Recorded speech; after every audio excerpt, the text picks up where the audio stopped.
So ito yung base na number 1 guys. And then ang gamit natin dyan guys is mass furnace syempre. And then nakaligaw na bulalakaw si Tatang. So dito guys, may hook tower yung yung depensa niya, no. So dito guys, medyo delikado kasi dyan yung warden. So dalawa lang yung choice mo dyan, kung ipa-fireball mo yan or magde-deploy ka away from hook tower. So dalawa lang naman target ko lagi sa fireball. Yung itong CC kung matatanggal din agad.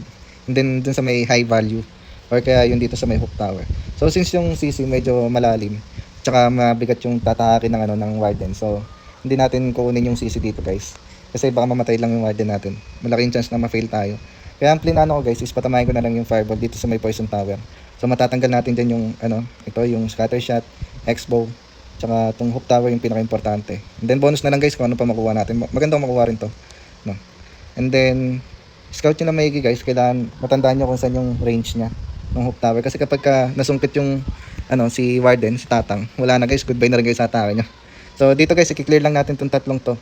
Yung archer tower, multi-archer, tsaka itong air depth. And then clear na rin natin to guys, yung wizard tower na yan, para iwas ligaw na bulalakaw ni Tatang.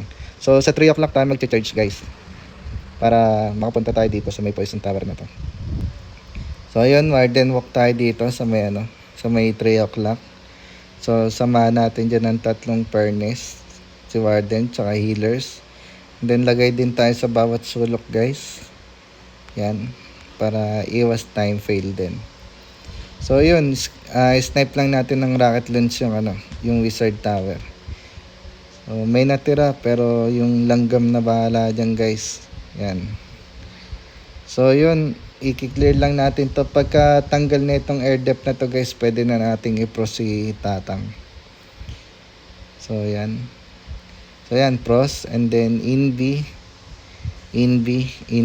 Tatlong inv ginamit natin dito guys, para sigurado. Then yun, earthquake. So guys, tanggal natin yung compartment dito guys. So ang laki na nakuha natin value dun sa fireball. Mas makukuha pa natin tong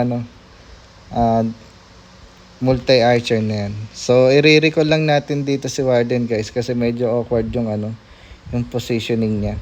Kasi baka maburst agad ng TH yung healers. So dito lang din natin siya ilalagay. Same spot lang din naman yan dyan.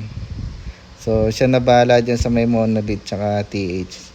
So sa 6 o'clock nandito na yung siege. And then skeleton spell, pan-distract. King and Queen, pop na rin agad natin yung yung Queen's ability para lumabas yung triplets. Rage para lumabas din yung panot pala, yung giganting panot. And then poison natin yung bantay, BK ability para ma-open up natin yung wall. Yan dyan. And then yung warden guys, dyan na natin ilalapag yung invi para maprotektahan siya. Mas maganda kasi guys kapag mabuhay yung warden, para iwas din yan sa may time fail. So kapag naka-furnace attack kayo guys, kailangan naka-zoom out kayo para makita nyo lahat. So yun guys, kung mapapansin nyo, malusog pa yung tatlong heroes natin.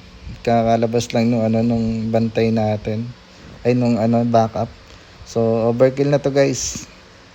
Yan. So na-chamba natin yung number 1 ng kalaban.